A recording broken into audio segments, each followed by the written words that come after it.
ಇದೇನೇ ಗುರು ನಮ್ಮ ಕನ್ನಡ ಸಿನಿಮಾಗಳ ಕರ್ಮ. 100 ಕೋಟಿ ರೂಪಾಯಿ ಖರ್ಚು ಮಾಡಿದ ಕೇಡಿ ಮೂವಿ ಗ್ರ್ಯಾಂಡ್ ಆಗಿ ರಿಲೀಸ್ ಆಗಿ ಫಸ್ಟ್ ಡೇ ಕನ್ನಡದಲ್ಲಿ ಜಸ್ಟ್ 3.5 ಕೋಟಿ ರೂಪಾಯಿ ಗಳಿಸುತ್ತೆ. ಕಿಚ್ಚ ಸುದೀಪ್, ಧ್ರುವ ಸರ್ಜಾ, ರವಿಚಂದ್ರನ್, ರಮೇಶ್ ಅರವಿಂದ್ ಅಂತ ಕನ್ನಡದ ದೊಡ್ಡ ಸ್ಟಾರ್ಸ್ ಇದ್ರು ಕಲೆಕ್ಷನ್ ಅಲ್ಲಿ ಯಾವುದೇ ಇಂಪ್ಯಾಕ್ಟ್ ಆಗಲ್ಲ.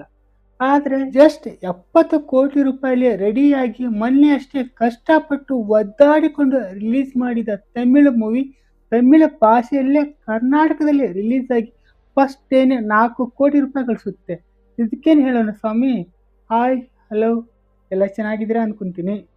ನಮ್ಮ ಕನ್ನಡದ ಕೇಡಿ ಮೂವಿ ವರ್ಸಸ್ ತಮಿಳು ಮೂವಿ ಕರುಪು ಸಿನಿಮಾಗಳ ಕಲೆಕ್ಷನ್ ಅನಲೈಸ್ ಅನ್ನು ಇವತ್ತಿನ ವಿಡಿಯೋದಲ್ಲಿ ಮಾಡೋಣ ಬನ್ನಿ.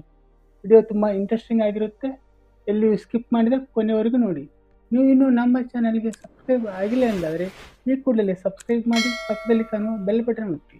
ತಮ್ಮ ಸಿನಿಮಾಗಳಿಗಾಗಿ ಗ್ರ್ಯಾಂಡ್ ಆಗಿ ಪಬ್ಲಿಸಿಟಿ ಕೊಟ್ಕೊಂಡು ಮತ್ತು ಒಂದಿಷ್ಟು ಗಿಮಿಕ್ಗಳನ್ನು ಸಹ ಮಾಡಿ ಹೆವಿ ಹೈಪ್ ಕ್ರಿಯೇಟ್ ಮಾಡುವ ಕನ್ನಡದ ಸ್ಟಾರ್ ಡೈರೆಕ್ಟರ್ ಶೋಮ್ಯಾನ್ ಪ್ರೇಮ್ ಅವರು ಮಾಡಿದ ಯಾವುದೇ ಮ್ಯಾಜಿಕ್ ಲಾಜಿಕ್ ವರ್ಕ್ ಆಗದೇನೆ ಅವರಿಗೆ ಉಲ್ಟಾ ಹೊಡೆದು ಅವರೇ ತಮ್ಮ ಹೆಸರು ಕೆಡಿಸ್ಕೊಂಡು ಕಂಗಾಲಾಗಿ ಕೂತು ಬಿಟ್ಟಿದ್ದಾರೆ. ಇಂಥ ಪ್ರೇಮ್ ಅವರಿಂದ ಕೇಡಿ ಮೂವಿ ಬಜೆಟ್ ಕೂಡ ರಿಕವರಿ ಮಾಡೋಕ್ಕೆ ಆಗಿಲ್ಲ ಅಂದರೆ ಖಂಡಿತ ಅದು ಅವರೊಬ್ಬರ ಸೋಲಲ್ಲ. ಫಿಲಮ್ ಚೆನ್ನಾಗೇ ಇತ್ತು. ಇಂಟರ್ನ್ಯಾಷನಲ್ ಲೆವೆಲಲ್ಲಿ ಹಿಸ್ಟ್ರಿ ಕ್ರಿಯೇಟ್ ಮಾಡೋಕ್ಕೆ ರೆಡಿ ಆಗಿರುವ ಸಿನಿಮಾಗಳಿಗಾಗಿ ಹಣದ ಹೊಳೆಯನ್ನೇ ಹರಿಸುವ KVL ಪ್ರೊಡಕ್ಷನ್ ಎನ್ನುವಂಥ ಕನ್ನಡದ ದೊಡ್ಡ ಬ್ಯಾನರ್ ಇದ್ದರೂ ಕೇಡಿ ಮೂವಿ ಈಗ ಡಬ್ಬ ಸೇರ್ತಾ ಇದೆ.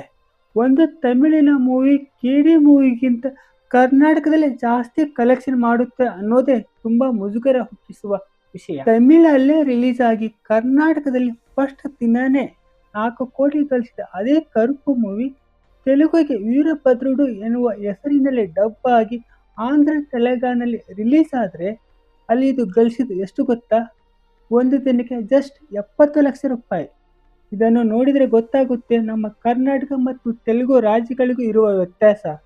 ನಮ್ಮ ಜನ ನಮ್ಮ ಕನ್ನಡದ ಸಿನಿಮಾಗಳಿಗಿಂತ ಅರ್ಥವಾಗದ ಬೇರೆ ಭಾಷೆ ಸಿನಿಮಾಗಳನ್ನೇ ಜಾಸ್ತಿ ನೋಡ್ತಾರೆ ಅನ್ನೋದು ನಿಜಕ್ಕೂ ನನಗೆ ಅರಗಿಸಿಕೊಳ್ಳಲಾಗದ ಸಂಗತಿ. ಹಿಂದಿಯಲ್ಲೂ ಕೇಡಿ ಮೂವಿ ಚೆನ್ನಾಗಿ ರೀಚ್ ಆಗಲಿ ಅಂತ ಸಂಜಯ್ ದತ್, ಶಿಲ್ಪಾ ಶೆಟ್ಟಿ ಅವರನ್ನೂ ಸಹ ಹಾಕೊಂಡು ಪ್ಯಾನ್ ಇಂಡಿಯಾ ಮೂವಿ ಮಾಡಿದರೂ ಕೂಡ ಅಲ್ಲಿ ಕಾಂಟ್ರವರ್ಸಿಗಳಾಗಿ ಮೂವಿ ಟೈಮಿಗೆ ಸರಿಯಾಗಿ ಸೆನ್ಸರ್ ಆಗದೆ ಜಸ್ಟ್ ಕನ್ನಡದಲ್ಲೇ ಮಾತ್ರ ರಿಲೀಸ್ ಆಗುತ್ತೆ.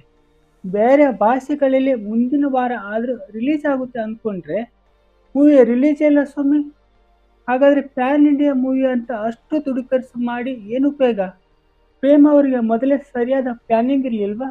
100 ಕೋಟಿ ಬಜೆಟಲ್ಲಿ ಮೂವಿ ಮಾಡಿದರೂ ಕನ್ನಡದಲ್ಲೇ 200 ಕೋಟಿ ಗಳಿಸುವ ತಾಕತ್ತು ಕನ್ನಡ ಸಿನಿಮಾಗಳಿಗೆ ಇದೆ ಅನ್ನೋದನ್ನ ಕಾಂತಾರ, KGFನ 2 ಭಾಗಗಳು, ಸೂಪ್ರಾಮ್ಸು, ವಿಕ್ರಾಂತ್ ರೋಣ ಮೊದಲಾದ ಚಿತ್ರಗಳು ಈಗಾಗಲೇ ಪ್ರೂವ್ ಮಾಡಿವೆ. ಲಾಸ್ ಆದರೂ ಆಗಲಿ, ಜನಕ್ಕೆ ಮೂವಿ ರೀಚ್ ಮಾಡೋಣ ಅಂತ ಕನ್ನಡಿಗರು ಹೆಚ್ಚಿರುವ ಮಹಾರಾಷ್ಟ್ರದ ಭಾಗಗಳು, ಕೇರಳದ ಕಾಸರಗೋಡು ಏರಿಯಾ, ಆಂಧ್ರ, ತೆಲಂಗಾಣ, ತಮಿಳುನಾಡಿನ ಬಾರ್ಡರ್ ಹಾಗೂ ರಾಜಧಾನಿಗಳು ಇಲ್ಲಿ ಎಲ್ಲ ಕಡೆ ಧೈರ್ಯ ಮಾಡಿ ಕನ್ನಡದಲ್ಲೇ ರಿಲೀಸ್ ಮಾಡಿದರೆ 200 ಕೋಟಿ ಏನು, ಕನ್ನಡ ಮೂವಿ 300 ಕೋಟಿ ಕೂಡ ಗಳಿಸುತ್ತೆ. ತೆಲುಗು, ತಮಿಳರಂತೆ ಸಿನಿಮಾ ಮಾರುಕಟ್ಟೆ ವಿಸ್ತರಣೆ ಮಾಡುವಲ್ಲಿ ನಮ್ಮ ಪ್ರೊಡ್ಯೂಸರ್ಗಳು ಮತ್ತು ನಿರ್ಮಾಣ ಸಂಸ್ಥೆಗಳು ತುಂಬಾ ಎಡುತ್ತಾ ಇದ್ದಾವೆ. ನಮ್ಮ ಕನ್ನಡದ ಹಳೆ ಸಿನಿಮಾ ಒಂದು ಗೋವಾದಲ್ಲಿ ರಿಲೀಸ್ ಆಗಿ 50 ಲಕ್ಷ ರೂಪಾಯಿ ಗಳಿಸುವ ಹಿಸ್ಟ್ರಿ ಕೂಡ ನಮ್ಮ ಕನ್ನಡ ಸಿನಿಮಾಗಳಿಗಿದೆ. ಕೇಡಿ ಮೂವಿ ರಿಲೀಸ್ ಆದ ದಿನದಿಂದ ಇಲ್ಲಿಯವರೆಗೆ ಜಸ್ಟ್ 30 ಕೋಟಿ ರೂಪಾಯಿ ಗಳಿಸಿ 75-80 ಕೋಟಿ ರೂಪಾಯಿ ಲಾಸ್ ಅಲ್ಲಿ ಇದೆ. ಬೇರೆ ಲ್ಯಾಂಗ್ವೇಜ್ಗಳಲ್ಲಿ OTTಯಲ್ಲಿ ರಿಲೀಸ್ ಮಾಡ್ತಾರೆ ಅಂದ್ಕೊಂಡವರು OTT ಮತ್ತು ಸ್ಯಾಟಲೈಟ್ ರೈಟ್ಸ್ ಗಳಿಂದ ಒಂದು 30 ಕೋಟಿ ರೂಪಾಯಿ ಹೊರತು ಅಂದ್ಕೊಳ್ಳಬಹುದು. ಆದರೂ ಕೂಡ ಈ ಮೂವಿ ಇನ್ನೂ 40-50 ಕೋಟಿ ರೂಪಾಯಿ ಲಾಸ್ ಅಲ್ಲೇ ಇರುತ್ತೆ. ಪ್ರೇಮ್ ಅವರು ಒಳ್ಳೆಯ ಫಿಲಮ್ ಮಾಡಿ ಪ್ಯಾನ್ ಇಂಡಿಯಾ ಮಟ್ಟದಲ್ಲಿ ರೀಚ್ ಮಾಡೋಕೆ ಆಗದೇ ದೊಡ್ಡ ಸೋಲು ಒಪ್ಕೊಂಡಿದ್ದಾರೆ.